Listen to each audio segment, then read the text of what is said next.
আবু বকর সিদ্দিক রাদিয়াল্লাহু তাআলা আনহু ঈদের দিন ঘরের দরওয়াজা লাগায় জোরে জোরে কান্না করতেছে। বিশ্ব নবী মুহাম্মদ রাসূলুল্লাহ সাল্লাল্লাহু আলাইহি ওয়াসাল্লাম তাকায় দেখতেছেন প্রিয় সাহাবী হযরতে আবু বকর রাসূলের সাইটে নাই। এইবার রাসূল সাহাবায়ে কেরামদেরকে ডাক দিলেন, ডাক দিয়ে সাহাবায়ে কেরামদেরকে বলল, সাহাবীরা রে,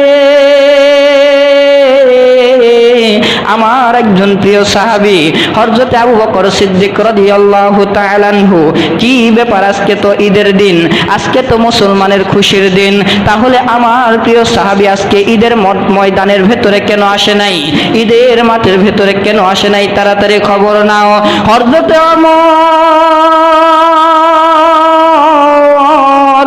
দৌড়াইয়া আবু বকর সিদ্দিক রাদিয়াল্লাহু তাআলা আনহুর বাড়িতে চলে গেল। আবু বকরকে বাড়িতে যাওয়ার পরে দেখতেছেন দরজাটা লাগানো। এইবার হযরতে ওমর